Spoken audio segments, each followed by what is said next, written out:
Welcome to This Explainer. Today we're going to unpack exactly how our planet manages to maintain this incredibly stable, life-supporting temperature, even though we're constantly being bombarded by intense solar radiation. Honestly, it's a total marvel of planetary engineering. And by the time we wrap this up, you'll see exactly how the math of our atmosphere balances out perfectly to keep us all alive. Okay, so let's jump right into this really cool conceptual hook from the source material. I want you to imagine that you're walking around at the very bottom of a massive, invisible ocean of gases. We inhale it, we exhale it, but, we mostly only notice it when it's blowing against us as wind. This huge pile of air is constantly shifting and transferring heat all around the globe. It's this dynamic, breathing system, and literally everything we call weather is just a byproduct of this invisible ocean trying to spread heat around. All right, let's start with Section 1, the solar energy mystery. Now, to understand the weather you're seeing outside your window right now, we have to trace the journey of a single sunbeam, all the way from the cold vacuum of space right down to our atmospheric pile of air. Earth's energy arrives primarily as what we call shortwave insolation, and that word insolation is literally just a mashup of incoming solar radiation. Because the Earth is a sphere, these shortwave rays hit the outer edge of our atmosphere at all sorts of crazy angles, and that provides the foundational energy that powers our entire planetary system. Just to put the sheer volume of that incoming energy into perspective, at the absolute top of our atmosphere, before any clouds or gases even get in the way, we receive on average 1.94 calories of energy per square centimeter every single minute. That is an absolutely massive, relentless influx of power. Now, what's really fascinating here is the cosmic variance of that energy, because Earth's orbit isn't a perfect circle, right? On July 4th, we're at aphelion, which is our furthest point from the sun at about 152 million kilometers away. But then on January 3rd, we're at perihelion, our closest point at 147 million kilometers. You'd probably think being 5 million kilometers closer to the sun in January would dramatically spike global temperatures, right? Actually, no. The vast distribution of our oceans and land masses, mixed with our atmospheric circulation, totally masks this variation. It honestly has almost zero effect on our daily weather. Moving right along to Section 2, Journey Through the Atmosphere. Let's see how this builds as those incoming solar rays actually push through the gases above our heads. It turns out the angle of inclination changes absolutely everything. If you're standing near the equator, sun rays hit you vertically. They travel through a much shorter depth of atmosphere and pack all their energy into a really tight, focused area. But if you're up at higher latitudes, you get slant rays. These have to push through a much thicker layer of atmosphere, which means lower net energy actually reaching the ground and a whole lot more absorption, scattering, and diffusion along the way. And as a spectacular, kind of fun visual consequence of those slant rays pushing through the thick atmosphere, we get scattering. Tiny suspended particles in our lower atmosphere, the troposphere, literally scatter the visible spectrum of light. This exact scattering process is what paints our daytime skies that brilliant blue, and it's exactly what turns our sunrises and sunsets into those stunning displays of deep red. Okay, let's get into Section 3, Balancing Earth's Heat Budget.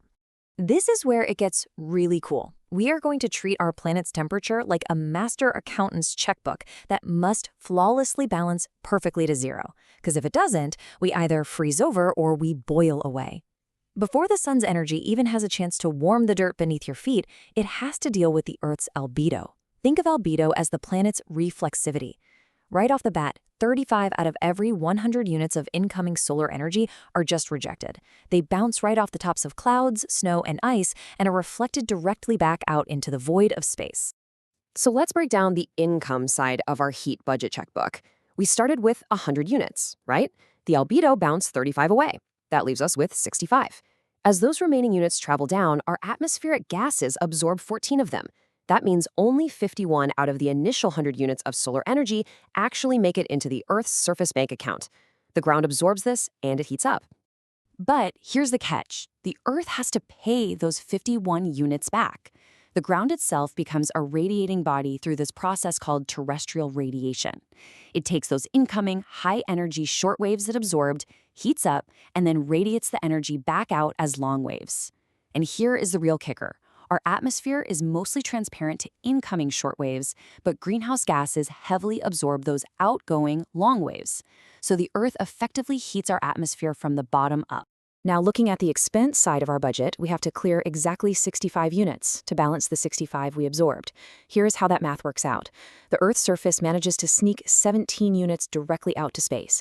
The remaining 34 units from the surface get absorbed by the atmosphere. Now, remember the 14 units the atmosphere absorbed on the way in? Well, 14 plus 34 equals 48. The atmosphere then radiates those 48 units out to space. 17 plus 48 equals 65. Boom! The budget perfectly clears to zero.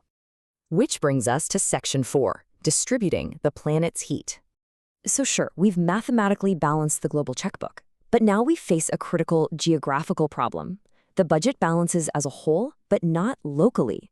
Between 40 degrees north and 40 degrees south latitude, the tropics pull in a massive net radiation surplus. They take in way more heat than they radiate. Meanwhile, the poles are running a massive deficit. If we didn't have the atmosphere and oceans acting as these giant cargo ships, constantly shipping that excess energy towards the poles, the equator would accumulate totally unlivable, dangerous levels of heat, and the higher latitudes would just permanently freeze solid. So how does all this heat actually move around? Well, when the Earth's surface warms up, it transfers heat to the very bottom layer of air through conduction, which requires physical contact, literally moving heat from the warm dirt to the cooler air touching it. But conduction is pretty slow. Once that bottom air is warm, it relies on convection. The warm air becomes less dense and rises vertically in these massive currents, vigorously mixing heat up into the troposphere. Meanwhile, we also have advection, which handles the horizontal shipping of this heat. When you feel a warm wind blowing into your city, that's advection. It's the primary driver of middle-latitude day-to-day weather variations. It's also responsible for some really fierce local phenomena, like the incredibly hot localized winds in northern India during the summer known as the Lu. Let's bring this closer to home with Section 5, why local temperatures vary. Zooming in from the grand planetary scale, global temperature lines, which are called isotherms, prove that latitude really dictates your general temperature trend. But local geography totally bends the rules, because oceans take so much longer to heat up and cool down compared to solid land. Living near the sea severely moderates your temperature. This is exactly why, in January, temperature lines bend sharply south over cold continents, but push way north over relatively warm oceans. Add in the passage of warm or cold ocean currents, like the Gulf Stream, and you can literally have vastly different temperatures at the exact same latitude. And we can't forget altitude, which plays a fascinating, highly mathematical role. If you head up into the mountains, you'll experience what meteorologists call the normal lapse rate. Because the atmosphere is heated from the ground up by that terrestrial radiation we talked about earlier, the higher you climb away from the warm surface, the colder it gets. Specifically, you lose a very precise 6.5 degrees Celsius of heat for every 1,000 meters you go up. But occasionally, the atmosphere kind of breaks its own rules. This flips into what's called a temperature inversion. During clear, really long winter nights, the ground loses its heat so rapidly that it actually gets colder than the air above it. Up in the mountains, this cold, dense air acts literally like a fluid.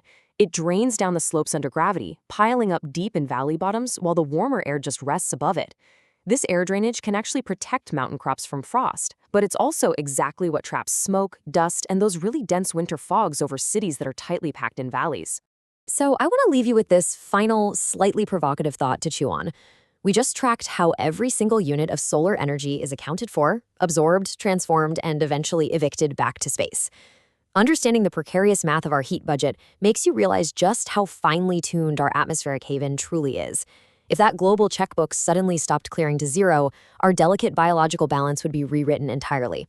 It's a completely remarkable system, and I hope going through this gives you a whole new appreciation for the sky above you. Thanks for joining me on this explainer, and keep questioning how the world works.